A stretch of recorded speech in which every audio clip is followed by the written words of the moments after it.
Well, good morning. It's 10 o'clock. Welcome to our Module 3, talking about people skills. Uh, you might want to get into your chat box early.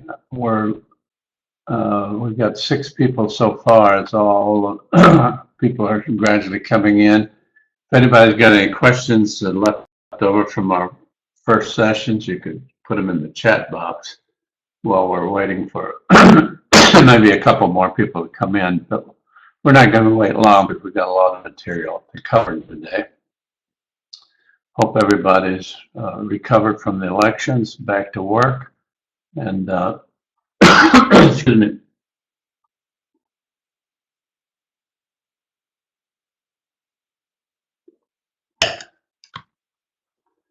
Maybe while we're getting organized here, let me ask you a question. We can put it in the chat box. I'd like to get a feel for the size of the departments. I think we have quite a few pretty small ones in this webinar, but if you would just type in the number in the chat box, number of staff in your department, that would be helpful. Eric's got 17, 23.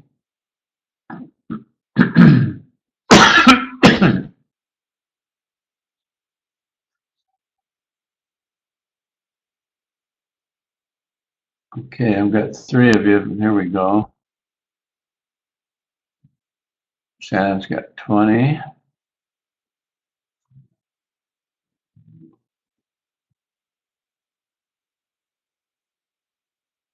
See if we can get 1 or 2 more yet.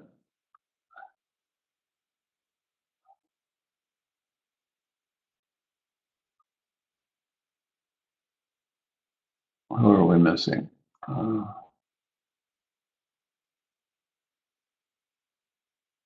Rob, how about you, Rob? How many people do you have in your department?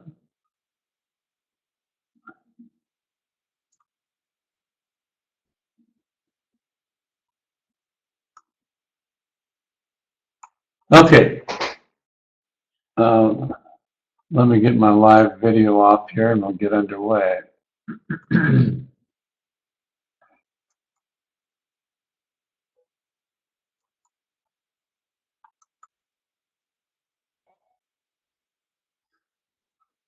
Okay, so today we're going to talk about people skills. I don't think I need to introduce myself again.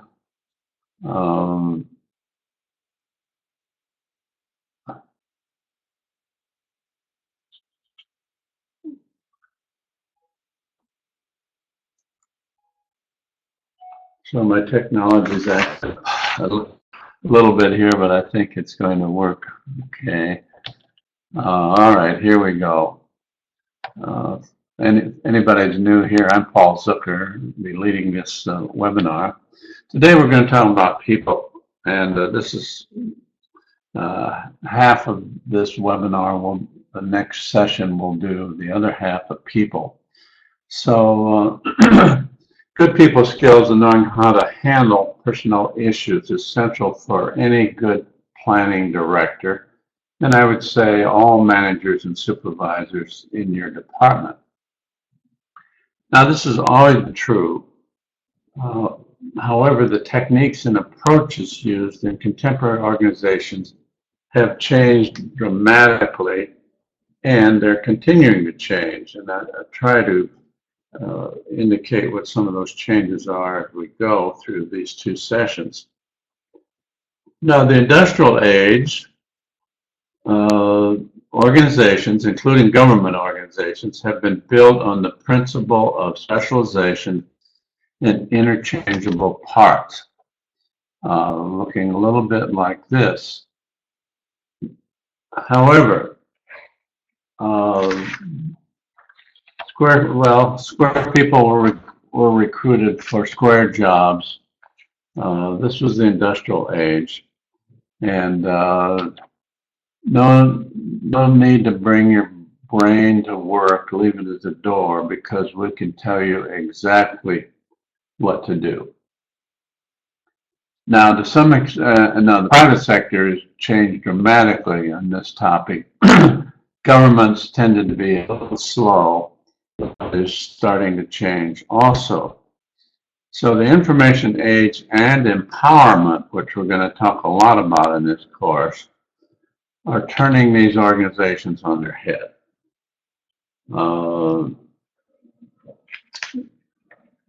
Here's something I just picked up out of the literature this week.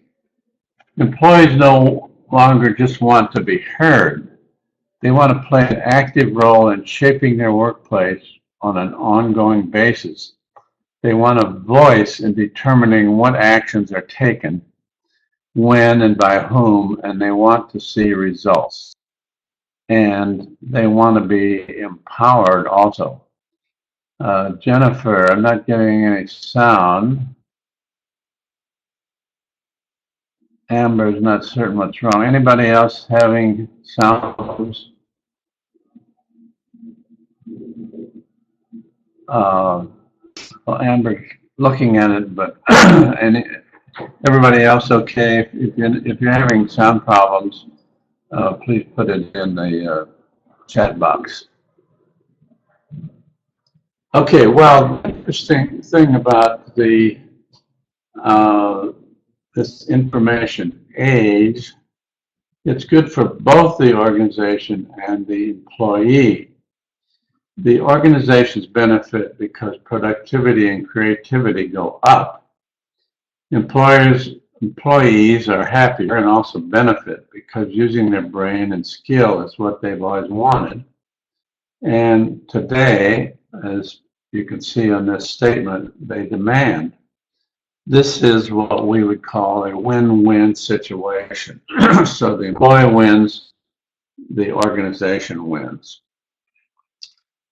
And as a manager, your functions change a bit also, as we'll see as we go through this course. Now, the people topic remained the same, but the emphasis shifts dramatically. So here's what we're going to do today's session. We're going to contrast the old and new type organization.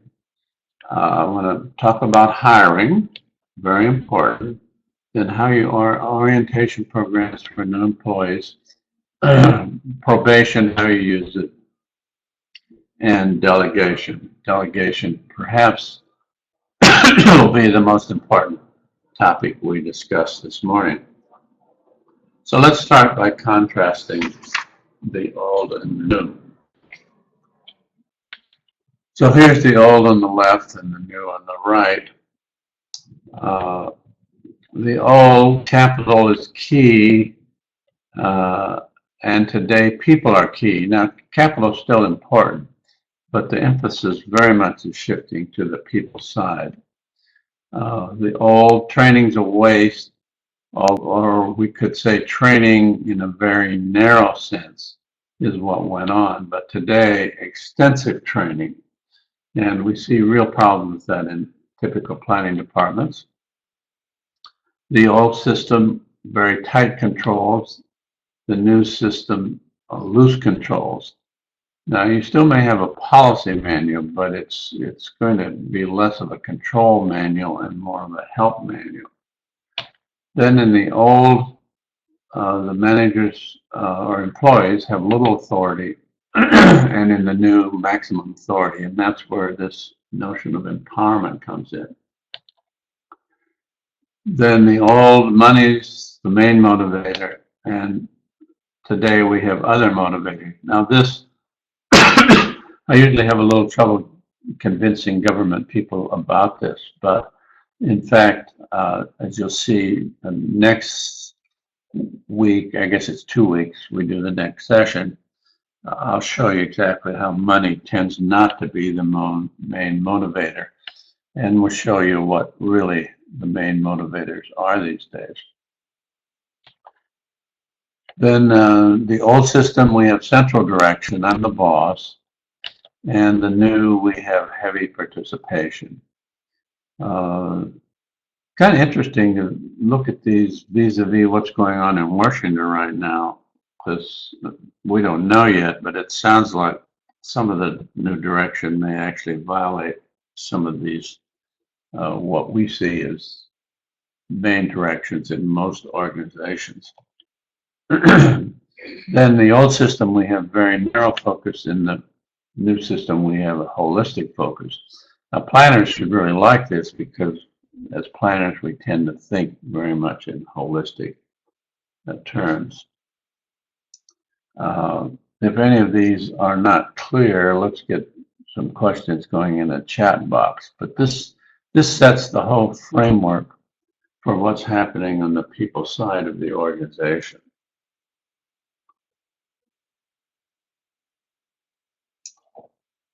Then one more.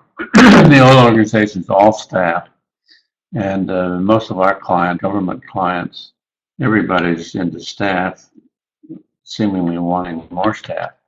But the new notion is privatization. Now, we do have in California and Georgia, a number of states, very heavily moving into privatization. But often it's not for the entire department, but it's parts of the department. However, in California, in the building side, we have lots of places that are moving to privatization. We recently had a study for a city. They wanted us to examine the potential to privatize their planning and building department. And I'm going to tell you the results of that. But in doing that work, we talked to a lot of consultants that are privatizing in California, and they had some very interesting things to say to us. The question we were raising is they were performing these functions less cost than what they were privatizing. And so we were trying to figure out how are they doing that? And because it appeared their billing rates were actually higher than the government rates. So this is what they told us. Privatization. First of all, they only staff to the needs. In other words, whatever the work is, that's what they staff to. And they don't add to that. Then they have the right level of staff. By that I mean if a junior planner can do the work, they don't put a senior planner on the project. Then they don't use any what some people would call C-type staff. They really use only A staff. Now they have more flexibility than you do, likely, although I'm going to talk about how you set your staff next session. But they don't use any C staff. And they do have less benefits. They do have benefits, but a bit less than government. So these are key features that the privatization people are using. Now you can use some of these yourself also. And we certainly hope you build an A-level type staff rather than C staff. And you can set to the levels, etc., just as they're doing. Okay, if you remember in Module 1, we talked about the mission and we talked about the train. Anybody remember what the train was all about? You could type it in the chat box. What kind of train were we talking about? Northbound, southbound? What did it tend to mean?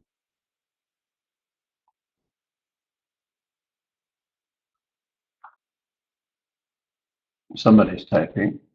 Christopher's. Getting everyone going in the same direction. Good. The northbound train. So we're trying to decide what is that northbound train? Where are we going? How are we going to get there? So that's a memory device, the northbound train.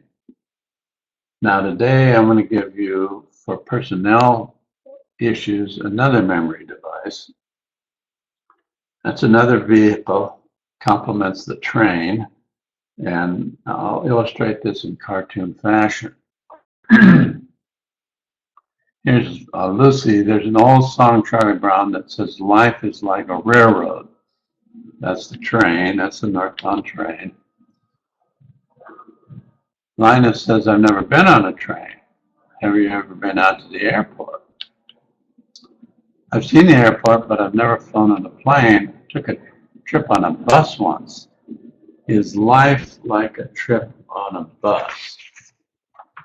Well, personnel issues can be summarized using a bus analogy, and it comes from the book Good to Great. It's a best-selling book. If you've not read it, I highly recommend it to you.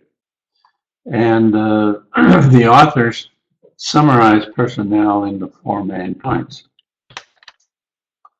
The first one is get the right people on the bus. So that's the hiring, and we're going to talk about hiring this morning.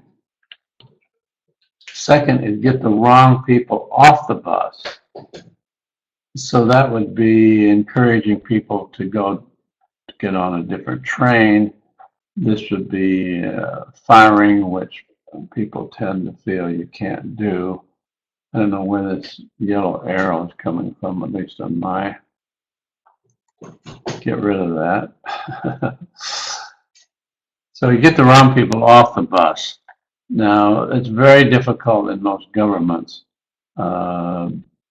Next session, I'm going to show you a different way to get people off the bus that's a little easier and more effective. So you'll have to wait for that one. Third one, get the right people in the right bus. Excuse me. Now, this is really critical. This is where your management skills come to the fore. Excuse me.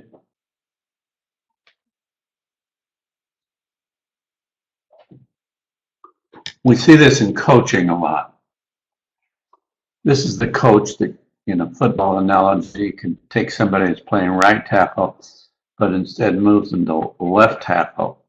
They're not very successful at right tackle, but they're an outstanding player at left tackle.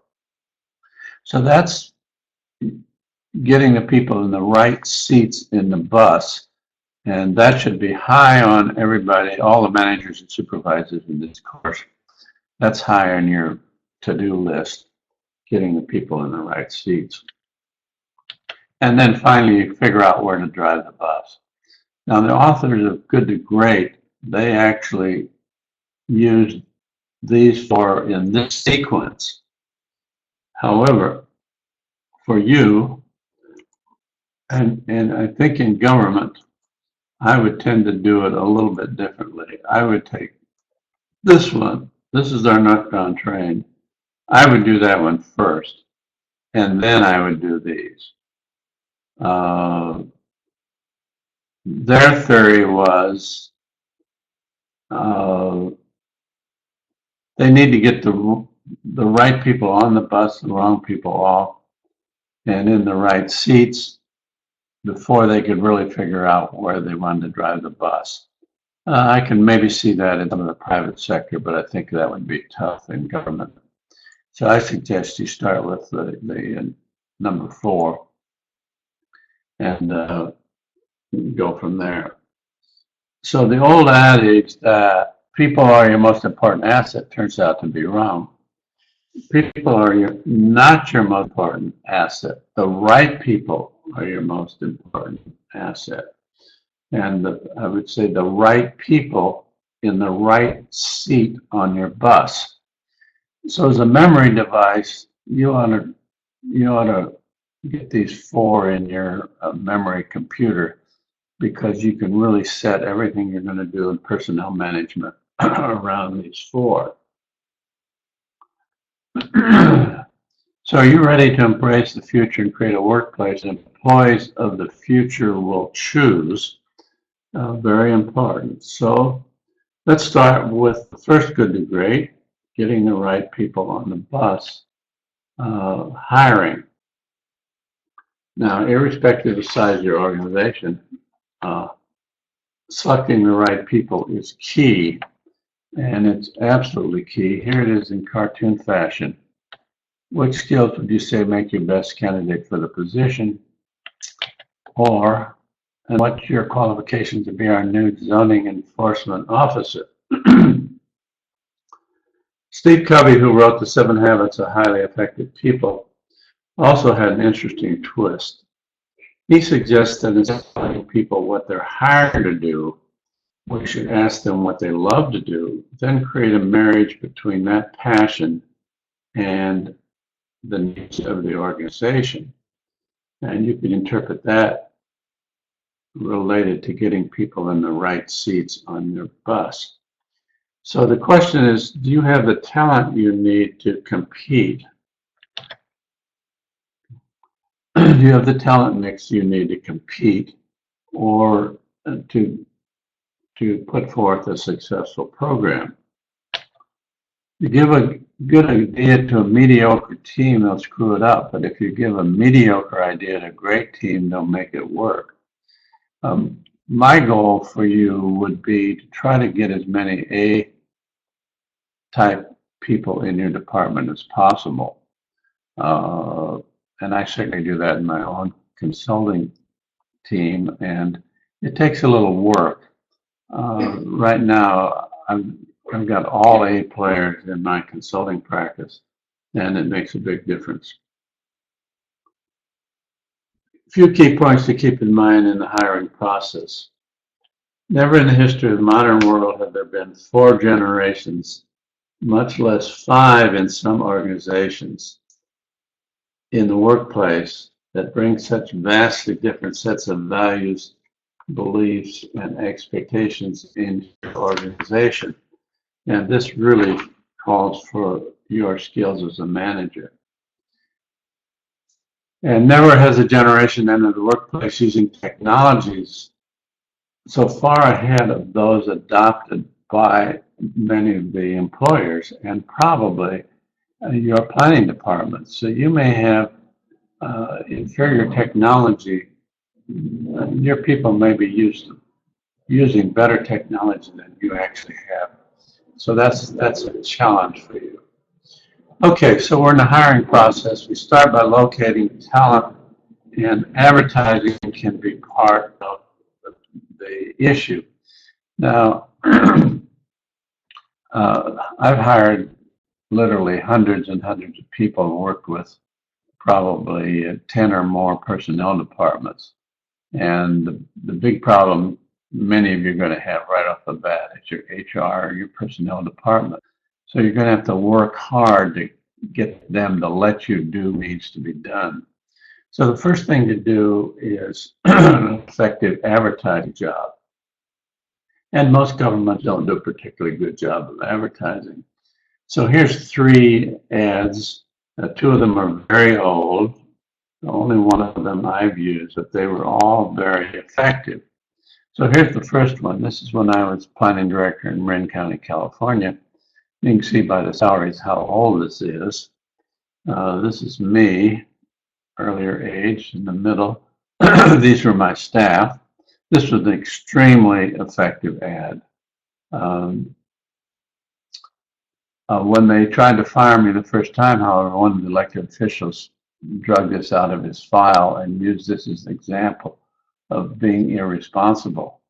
But it makes the point that you need to reach out a little bit to a different type of advertising.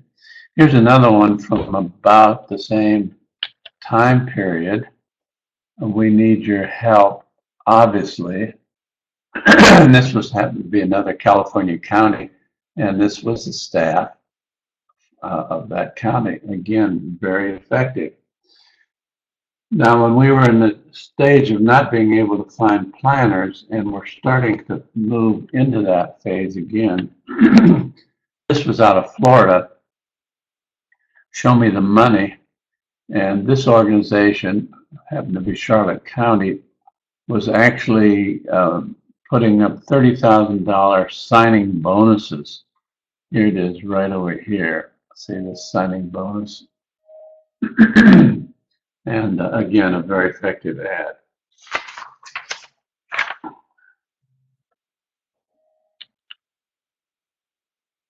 Hiring freeze is over. We got another planner, and now's the time to think more about this hiring. One thing to think about as you look at candidates is called the jagged resume. And many personnel departments don't let you look at the applications from people with jagged resumes. So what are we looking for in a jagged resume? We're looking for hidden virtues, noticing what others don't see, determination and persistence, don't compromise in character, and finding inspirations. Now we're seeing a lot of big recruiting companies that are going to computerize screening of applications. And I think what they're going to find is it's going to be hard to find these features that come off of a jagged resume. Thinking of an example in my history when I was recruiting a graphic artist in my organization. And I was interviewing one woman. She had really, you couldn't spot her graphic background in her resume.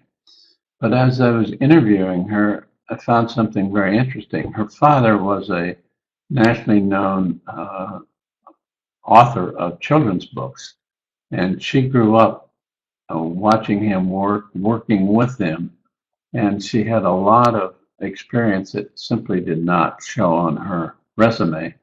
I hired her, and she was an outstanding graphic artist. Here's another approach. So look for those. Let me just back up. Keep this word in your mind, a jagged resume. Okay, here's something else about that. You can read a lot of this on the internet. So Taylor Swift, which you probably know, one of the music labels did not hire her, decided she was not worth more than $15,000 a year. At least 4 book publishers passed on the first Harry Potter's book. And of 1,800 human resource directors interviewed, only 18% thought they were winning the war for talent. And what that says to me is typically HR departments have to find a better way to do it. Now this came from one of my clients. It was Mariposa County, California, and not necessarily a place that if you're coming out of planning school you would look to work. But this is what the director had sent out to people. I find that getting well-rounded experience in a first planning job is the most important step in a successful career. Our department offers that for your graduates. I'm hoping you or your colleagues in the department have one or more graduates you'd be proud to recommend for this unique career opportunity. Then he goes on to say, I can promise you that your graduates will find themselves in a continuing learning environment. They'll find the director and experienced members of the team ready to mentor and coach for success. They'll have tremendous opportunities to learn the mundane, like enforcement, and to shepherd citizen committees in preparing a plan to implement a local vision.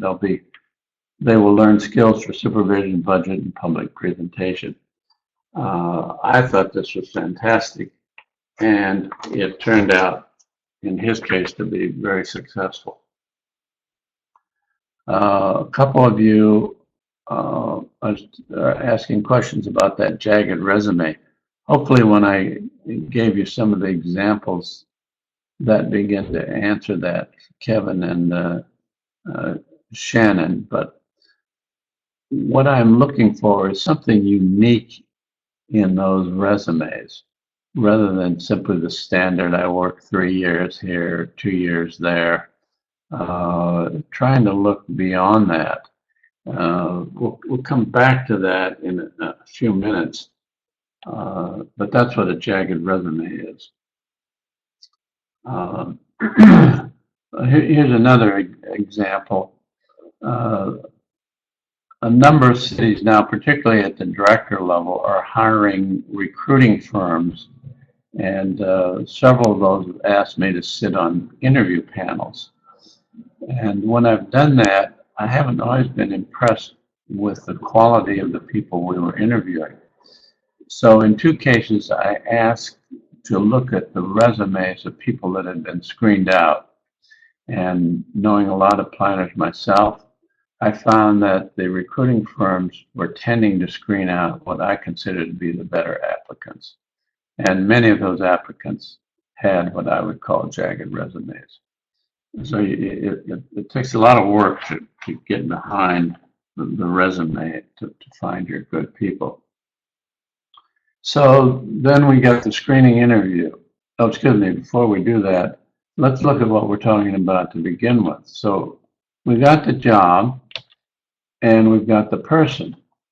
Now, this used to be about as far as I went, but this diagram says, wait a minute, we've got two other things. So this is where I was, just here. And many of you maybe are there. So you've got a job description, and you're looking for candidates here, and you're trying to match these. But what are these two all about? Let's see if we can come up in our chat box with these two. What other two things should we be looking at, or might be useful to look at?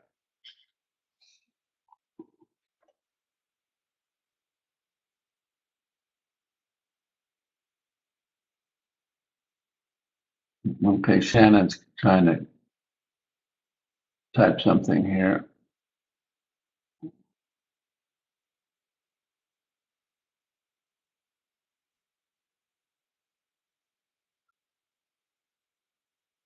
Okay, so Shannon says fit or a complement to the team. Christopher says growth potential for future positions in the organization. Deb, team members, work environment, and other resources. Yeah, you're all pretty close to what I want to talk about here. One thing is the others. So what kind of others are you going to work with? That's your point, Deb, with team members.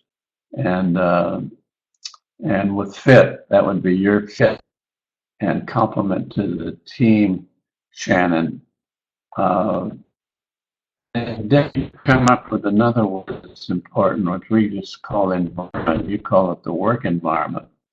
So what are we talking about here? Well, this could be a high growth community or a low growth community. This could be a liberal community, a very conservative community. This would be where the director is progressive, or director's been there forever and kind of lost interest. So that environment is very important. So what we're after is a fit, and we're trying to fit all of these together and look for the person that's going to work in this fit.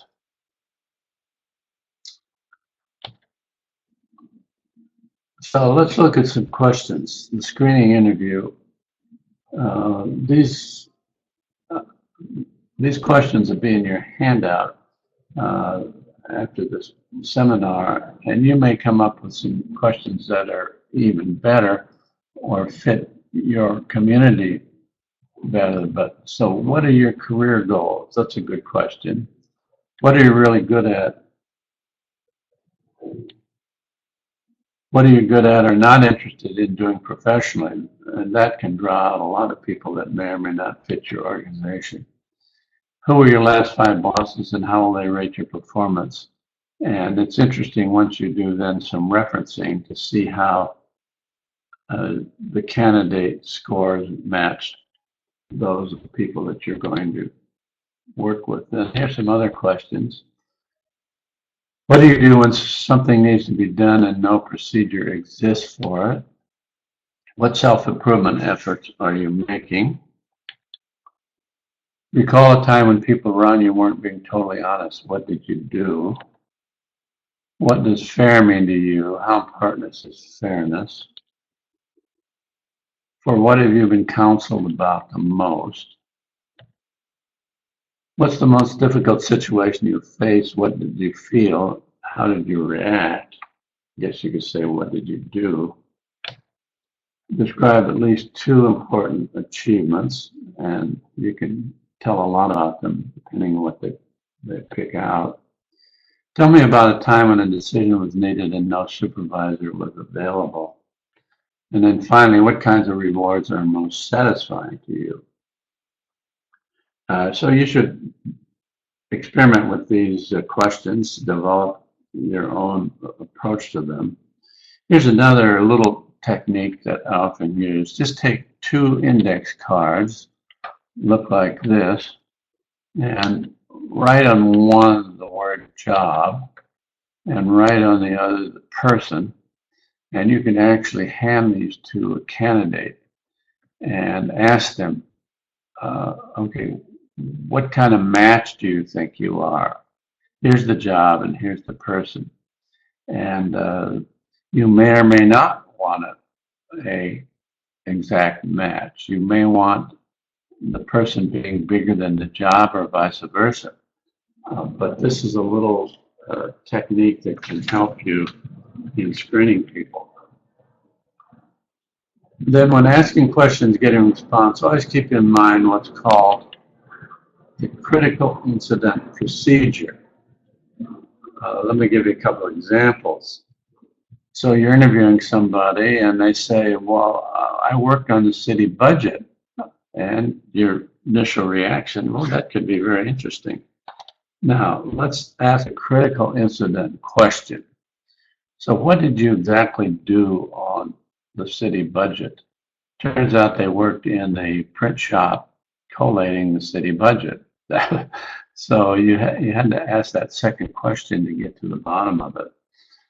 Or somebody says, I'm really good with elected officials.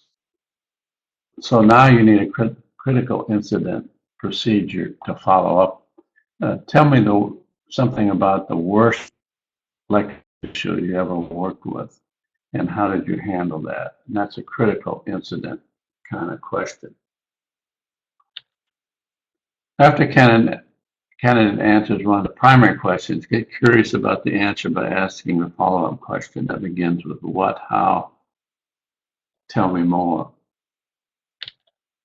Simple questions include, what do you mean? What did you look like? What did that look like? What happened? What's a good example of that? What was your role? What did you do?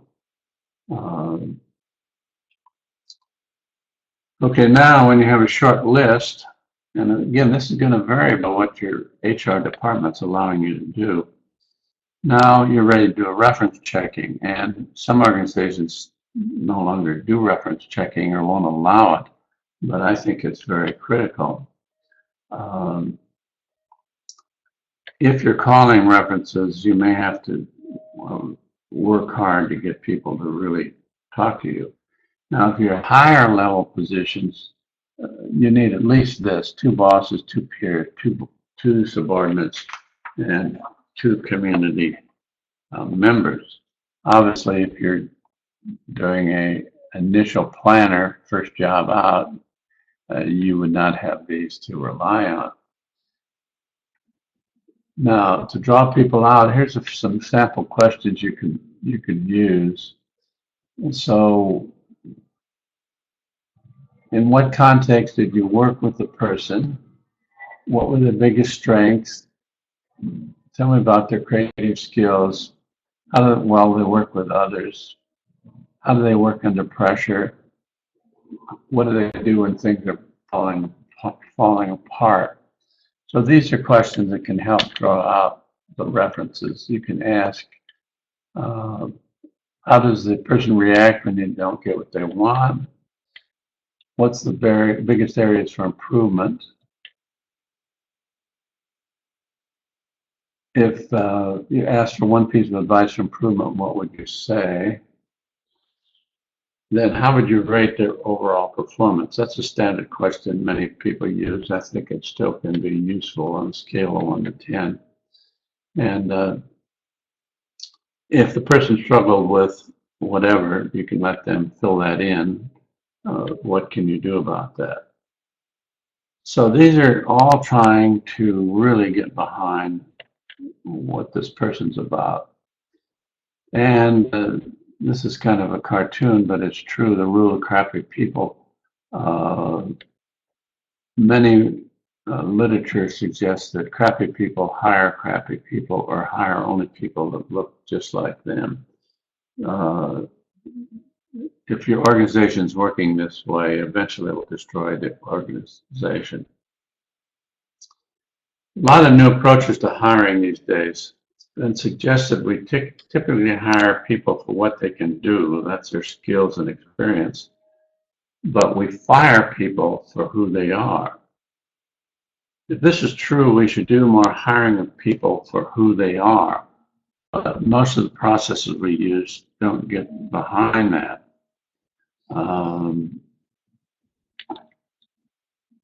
Now, once they're on board, we need to have an orientation program, and hopefully all of you have something. So this would be a welcoming letter, an introductory walk, regular chats with this new employee. Now you want to do all this very early when they're on board. Then you do standard orientation. Where do you work? Define the workspace. What do I need? Providing the tools. How's the company protecting my health? What do we do? The business culture, mentoring, and buddies. Now here's where you want to introduce the northbound train. Ideally, you've already done that in the interview process, but you want to revisit it because you want to make certain we're on the same page. Then how do the performance objectives and evaluations work in your organization? And overall, how do things work, the processes and the people? So all of this should be part of an orientation program.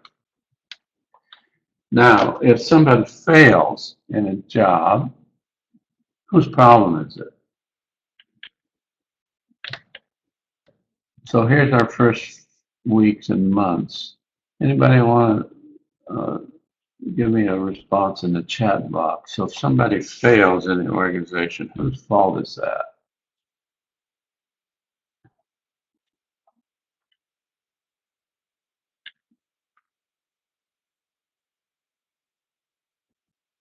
Shannon's got to give us a response here.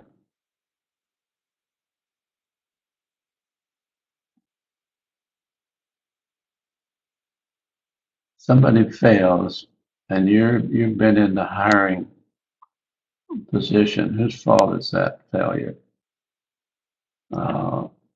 Depends. Were they given the support needed? Well, I think that's great, Shannon, because if they weren't given the support needed, then that says the organization failed. My test would be, whose fault is it? It's yours, the boss, or the person that was involved in the hiring did something wrong. This is tough business, by the way. The last 2 years, I had one new hire from my organization that really did not work out at all. And I had to go back and really look at myself and say, okay, what did I miss in the hiring process? Because it had to be me that was responsible for that failure. Now, with the board, people generally go through a probationary period. And let's do a little survey here.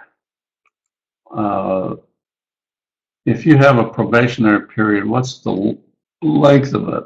And let's get some answers here in this survey.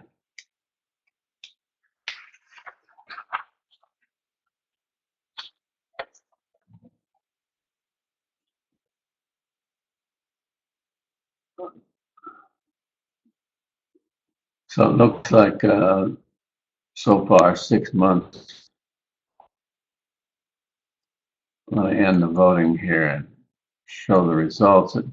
So most of you have a 6 month.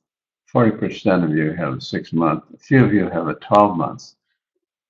Now, in probation, excuse me, let me go back to our module. So here's probation. Now, when you're in doubt, what do? Oh, Jennifer's got 3 months. That's interesting. Can't remember what city you're in, Jennifer, but I'm interested in, that's one of the shorter that I've seen. The standard around the country seems to be 6 months. Now, this may be a little hard to do without open mics, but see if somebody wants to offer anything in the chat box. So when in doubt, what do? Well, here, I've got a little survey. It'll make it easier. So coming up to the end of the probationary period, what do? You could terminate, you could extend the probation, or take the employee off probation.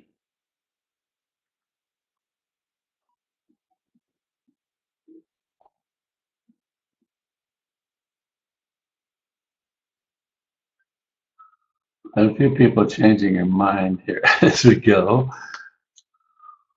Well, this is really interesting because let me share this, and you'll see most of you are going to extend the probation. Now, the question that I've got for you is, why you want to do that? Particularly if you've got 6 months, you should know by the end of that whether you've got a success in your hand or not. Now, as we're in the course, you're all going to tell me how hard it is to fire people in government. So this is my view. When in doubt, out. If you want to build a kind of staff, you have to actively use your probation period. And I don't think it would be very rare that I would suggest you extend it. And you may not need a full 6 months. In the recent case I had with my planner I had hired, it only took a month to figure out that we had made a drastic mistake. And so that person was out, and we moved on.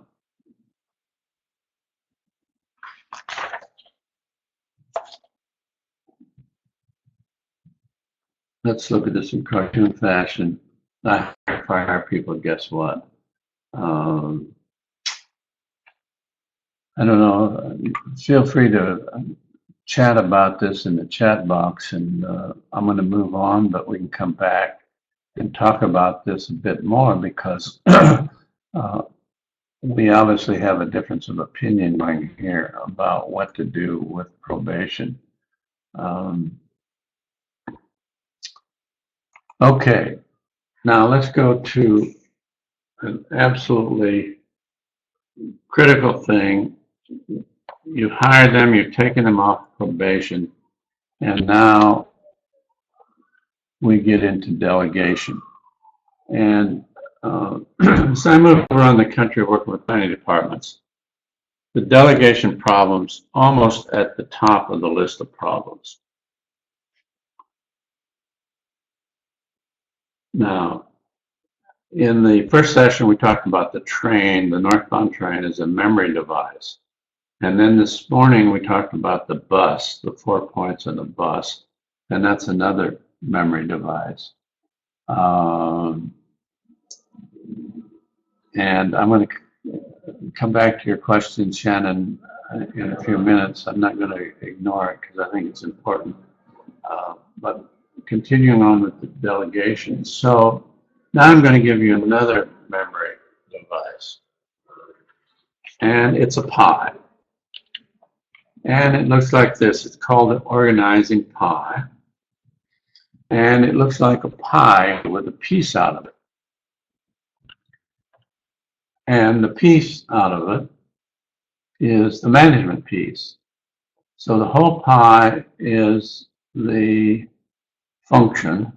This is the manager piece. This is the manager staff, the delegation. So my question is, which piece do you work on first? The big piece or the little piece? And I'll just do a little survey. So which piece, the small piece or the large piece?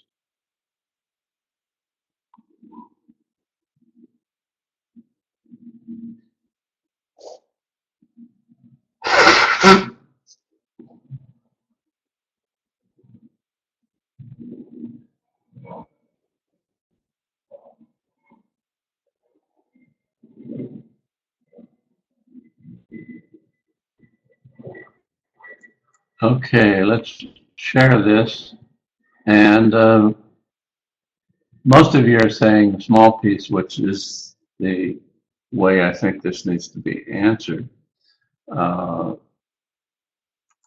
in reality, what I see in organization after organization that we work with is the manager tends to get bogged down here and are not spending enough time here with the management kinds of functions. Now, today, there's virtually nobody that's totally doing management. Virtually everybody in the organization has some operational tasks. But if these tasks are bogging you down, then if you have people reporting to you, they need what goes into this piece of the pie. So what goes in there? Well, this will be your training, clear setting the missions, clear policies and procedures, all the management kinds of functions. Now, this is a true story. I'm going to do one more survey this morning. So I was working with a high volume front counter. There were 7 front counter people. And when they got busy at the front counter, the manager of the front counter people went out to help out. So let's do a survey. Is that good or bad?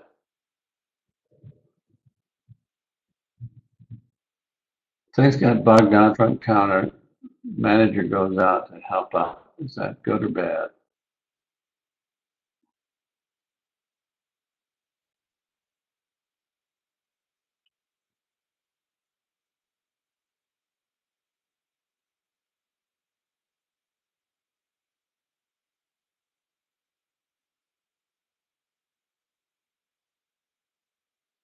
Some of you are thinking about it yet, but let's end this voting.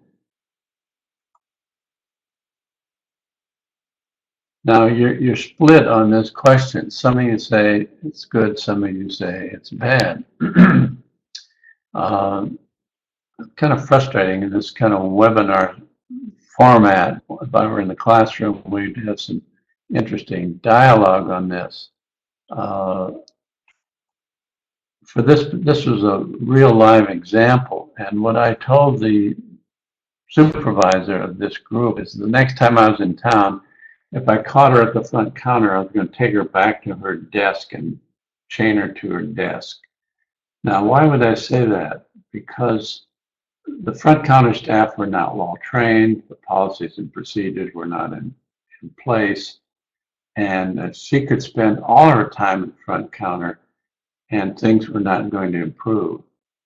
Now, on the other hand, if those management functions are well in place and it's busy at the front counter, then I think the supervisor going out to help out is very good.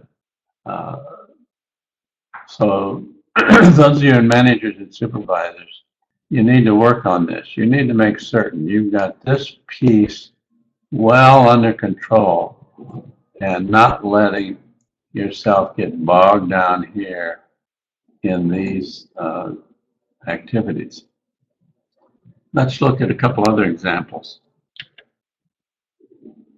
One of the best managers I ever worked for was Dean of MIT's planning school, and I ran part of his consulting practice.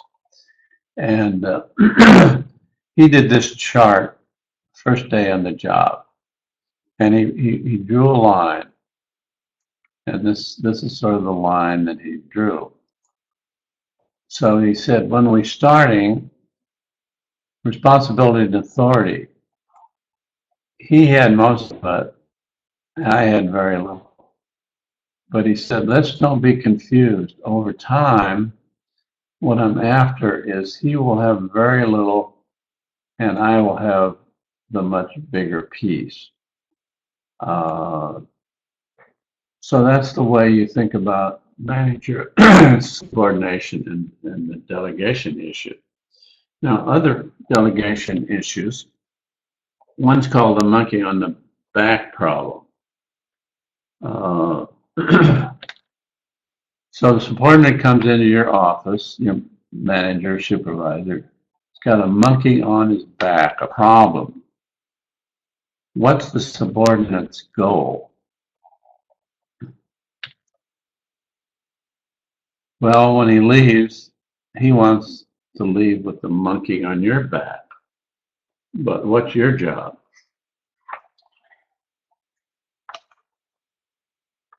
Your job is to keep that monkey on your subordinate's back, and that may be simply getting them to solve a problem. Christopher says, "Fling that monkey back." Good, I like that. I like that phrase. That's a great one.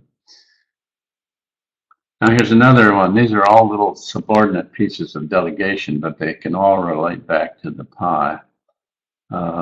Deb says, give them a course on monkey training. Sounds like you've all been exposed to this item before. Here's another one called the Army game.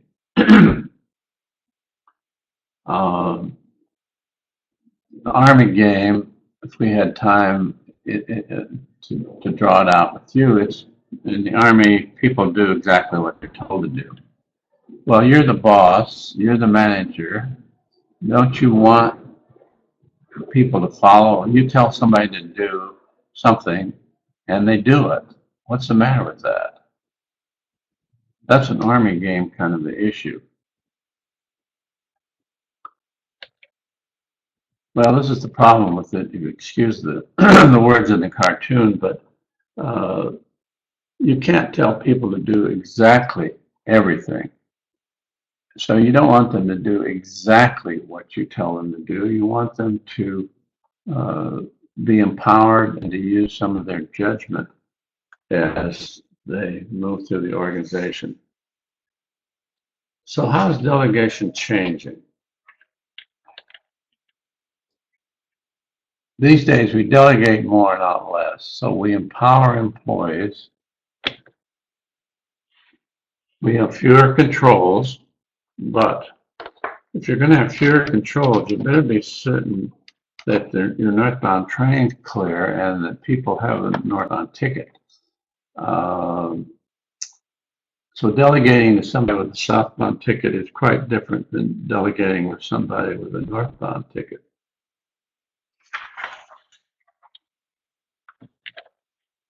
Here it is in cartoon fashion. I think you have trouble with delegation. This is the manager that's over-managing, over-supervising. Then focus more on the what and the less on the how. Now this is again, I don't have a diagram for it, but this is a good one to remember. So this is the what. This is your northbound train. The how, this is your empowerment. This is where the employee may know better how to do something than you know how to do it. So shift the way you're looking at this a little bit.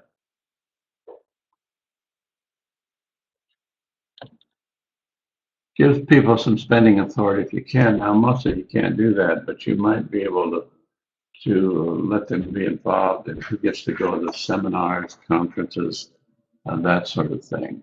Wherever you can figure out how you can empower people. You want to stretch people. You don't want to, one way to do that in your delegation is give them a little bit more than you think they're able to handle, or give them a task that's outside their normal responsibility and see how that works. Then you want to have high standards of performance. We're not talking about low standards here, we're talking about high standards. And you're evaluating your employees is obviously a big part of your delegation also. And these days we tend to organize jobs holistically. Now you're still going to need some specialization, but in our work with planning departments, we tend to see too much specialization. And what happens, you create all these silos, and the customer tends to get caught in the organization between silos. And we can deal with that by setting up somewhat more holistic jobs. Interesting thing about that is most planners like to work more holistically rather than being stuck. They don't want to do use permits the rest of their career. They would like more variety. And you're always looking for bottom line results, evaluating.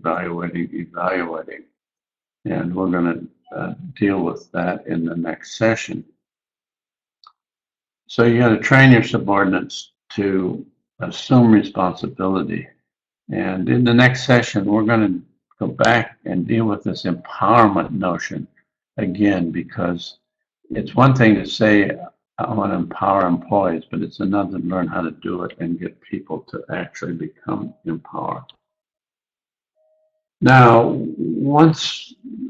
as delegation is changing and you're empowering more people, your spans of control can go up. And in later sessions, we're going to deal with the org chart. But if it used to be 3, 4, maybe 5 people is the most you could supervise. But now, as you empower people and you learn to delegate differently, spans of control can go up. So now we see being able to manage 8, 9, 10 people depending on the function. So all of that's changing.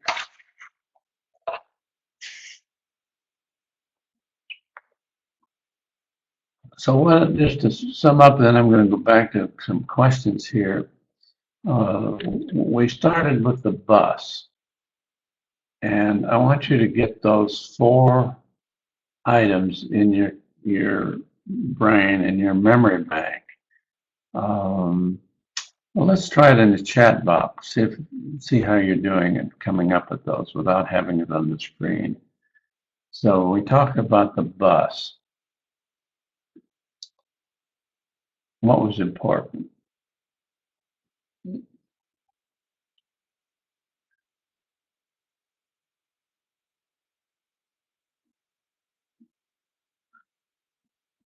I got several of you typing. Good. Let's see what you're coming up with.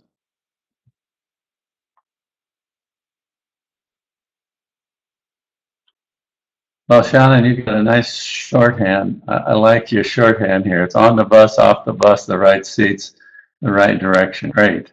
Good little summary. Christopher, right people, right seats, right direction.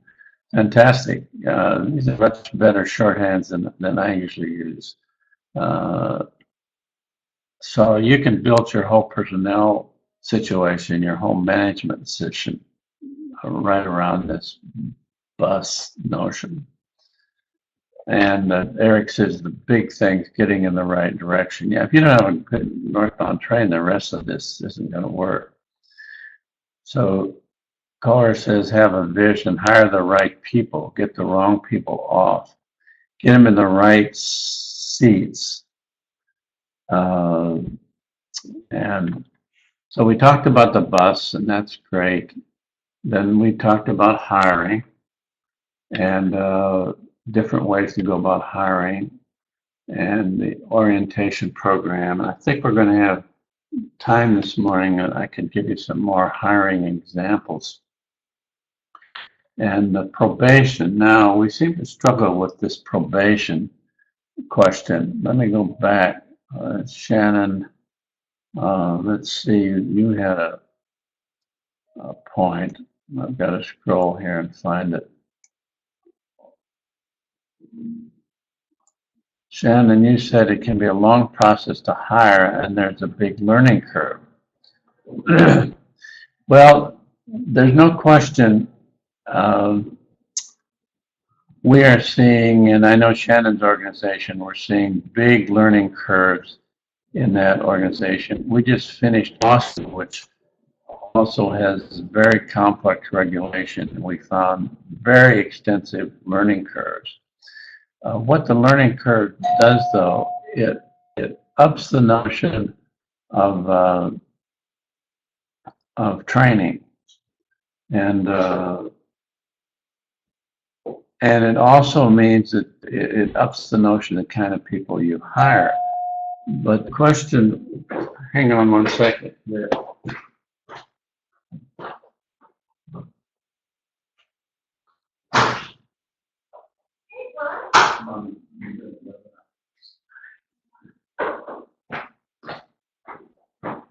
Sorry about that. I had a doorbell.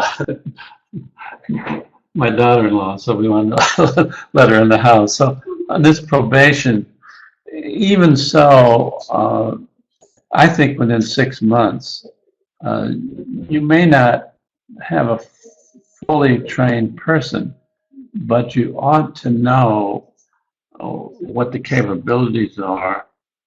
And also, if you go with this, who's the person, not simply what can they do, but what kind of person they are. If you buy into that theory, you ought to be able to figure that out within the 6 months probation. So I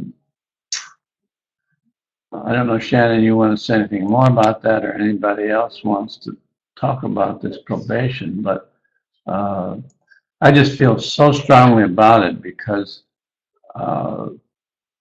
virtually every organization we work with, if we find C-level employees, in some cases D-level employees, the managers all tell us the same thing. We just can't deal with it. We can't fire somebody in this organization. And it is difficult in most governments to fire people. So that's why I think probation is so important. You're not going to get another shot at it. So then we did probation, and then we did technologies. Oh, excuse me. Then we did delegation, and what was the story about the pie? I'm trying to get this into your memory bank. What else can you tell me about? Why did we use that pie as an example? What's the story between a little piece of the pie and a big piece? See if we can come up with that in the chat box.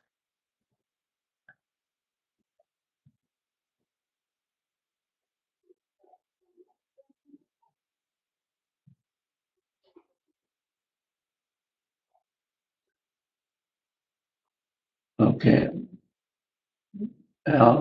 Shannon says management piece is your serving, not quite certain. Not quite certain what you're saying there, Shannon, but we're saying your management, if you're a manager or supervisor, that's the important piece.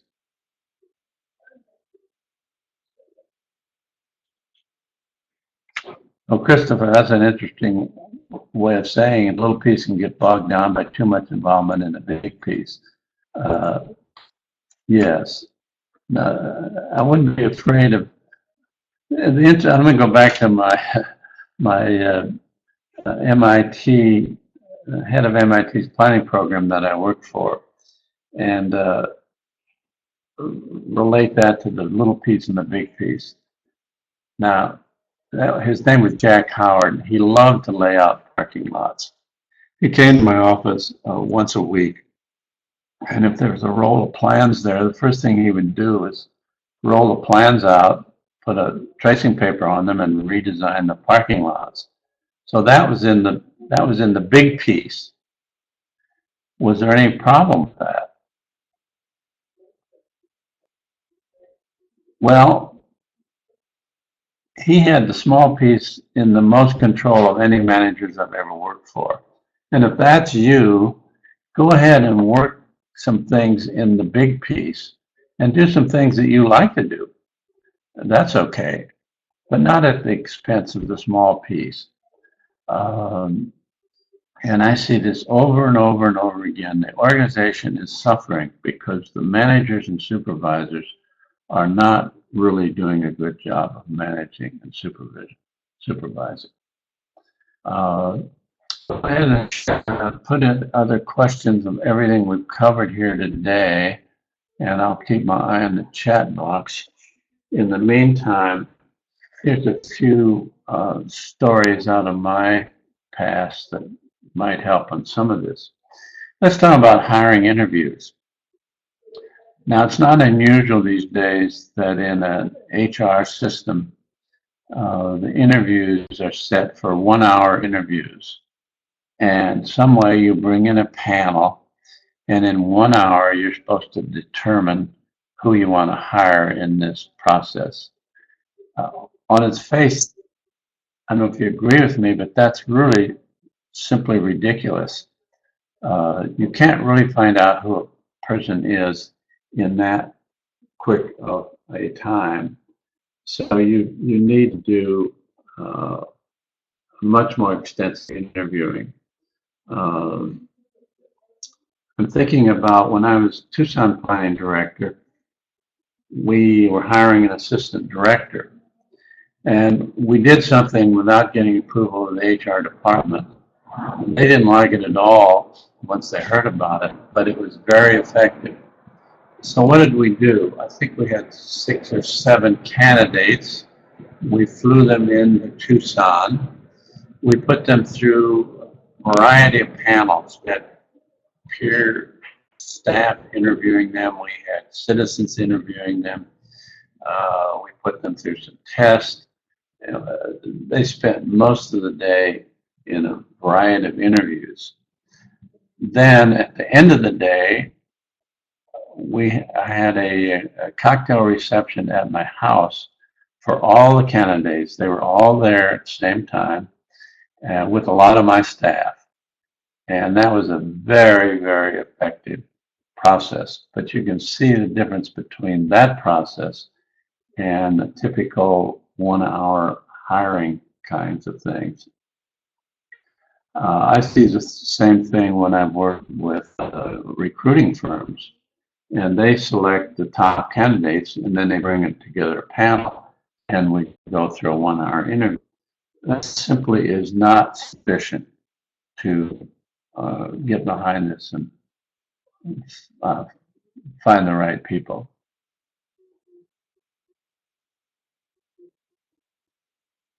Christopher says on the back on the pie thing, it doesn't make sense for a manager high cost to man the front counter where we could have a lower cost front counter person.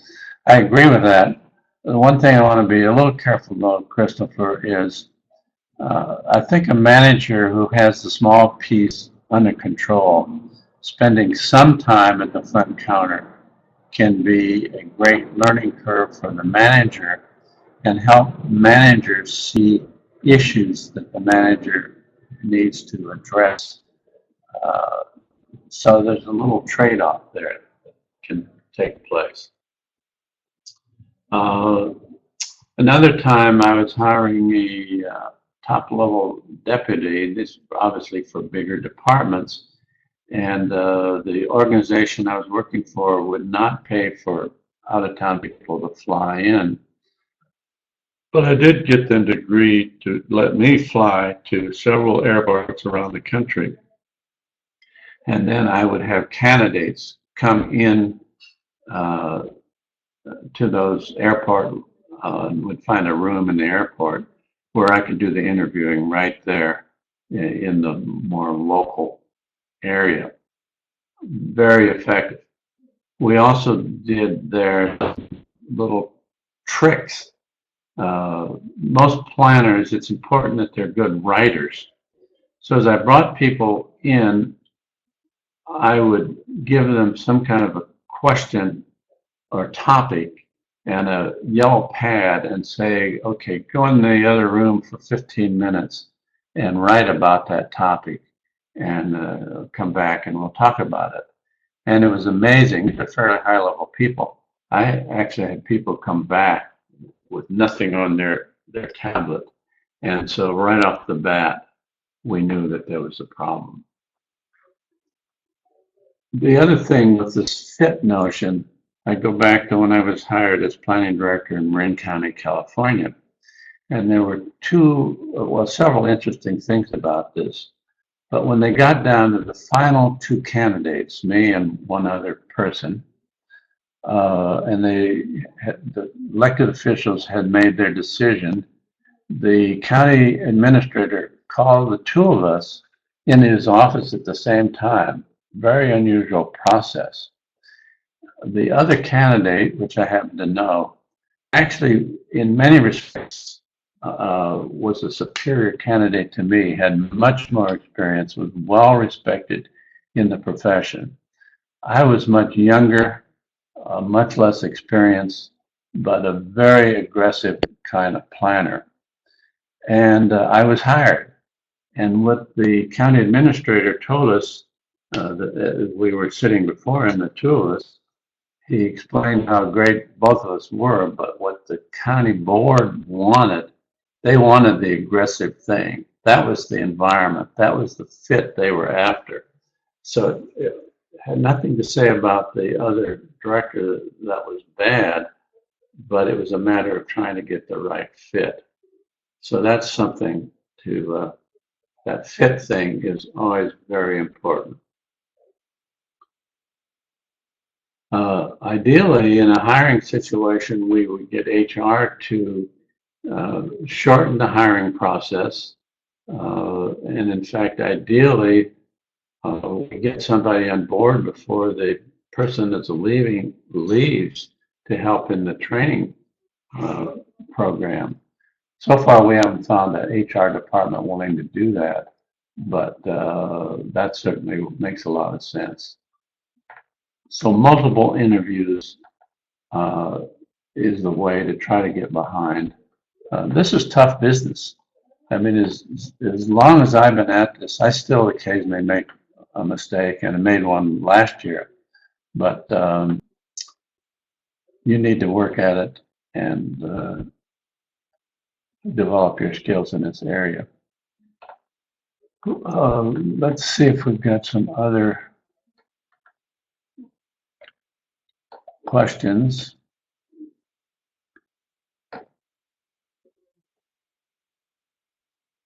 I'm going to go back on this memory devices. I've actually taught a course, a copyrighted course with 120 memory devices, and I became kind of enamored with that notion. But being able to remember some of this material and put it to work is very important for you. And oh, by the way, this is just to show you, this is what we're going to do next time. Then I'm going to go to this memory thing. So we're going to hit empowerment, which I was saying we're going to do. Then we're going to talk about how you motivate people, how do you evaluate people. And we're going to show you what we call the bloodless termination, how to set up your training program, how to get more stars on your staff. And then if we have time, most of you have done the personalities by now, but the very simple one we use, and we'll try to do that also. So that's for the session. I guess it's after Thanksgiving. But let me go back while I'm waiting to see if you got any more questions. These are the memory devices. So what was this again? See if I can get you in your chat boxes here. So this is what?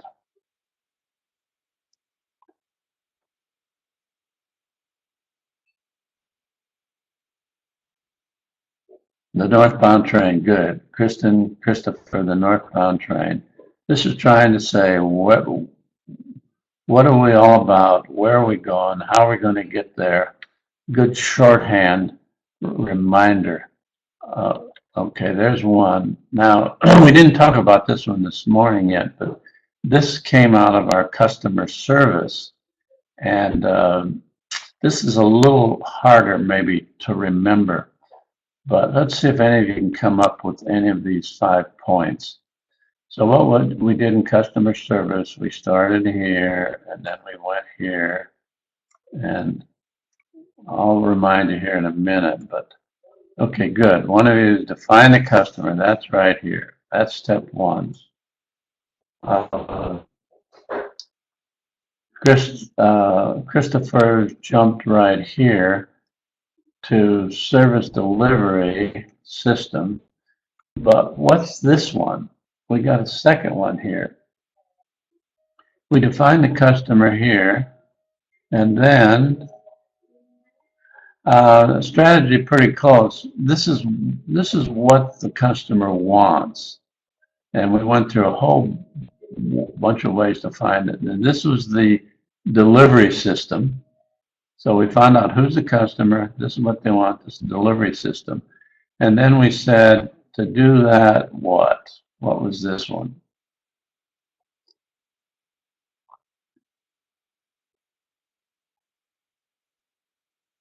Yes, here we need to train employees. So this is a closed loop, and then finally, at this point, we've got something else. Feedback system, great. So it's a little harder as a memory jogger, but as you're setting up your customer service, you've got it. Well, I guess I didn't have a slide. I thought I had the slide with all 5, but you came up with them, so that's great. And then we did this one, and let's go back and do it one more time. Why are we talking about a bus to begin with? Earlier, several of you came up with this.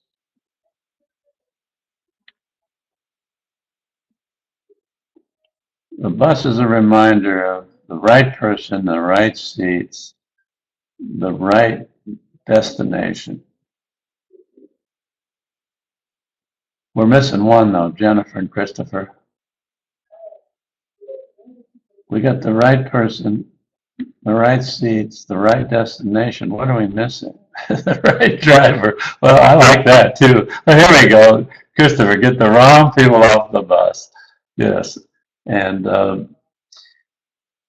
just to emphasize again, you have to decide what kind of organization you want. And you may be happy with a organization staff with C and B level people. My goal tends to be a little different.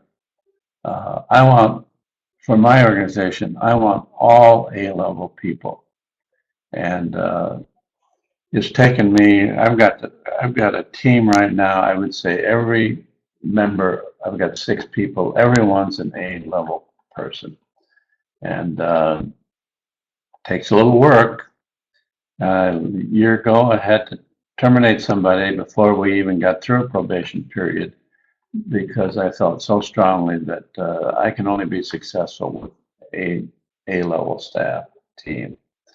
So I think that's something I would hope all of you aspire to.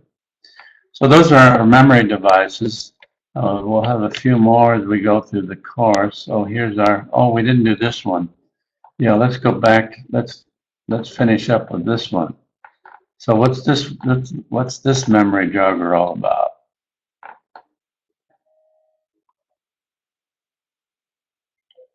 It's a pie, but so what? So what's the pie trying to tell us?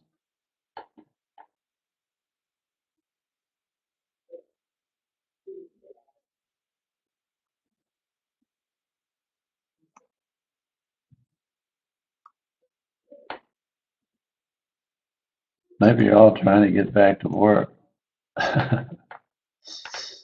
There we go.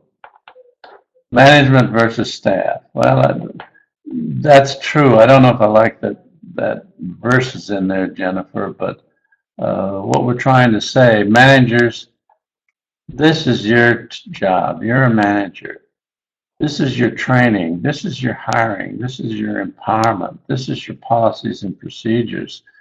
Um, all of those management things. And then this is the people that are actually getting the work done. So get this in shape. And then I'd like to say something like, this would be typical these days. There are virtually no pure managers. So you're going to be doing some of this work, but you got to be careful that this doesn't drive out your management task right here. Okay, well, this has been kind of a fun session. Look forward to have a good Thanksgiving. Next week, we pick it up, I guess, the week after that. And keeping in mind, you can always email me additional questions. I'm willing to take phone calls as well. And see you in 2 weeks. Bye-bye.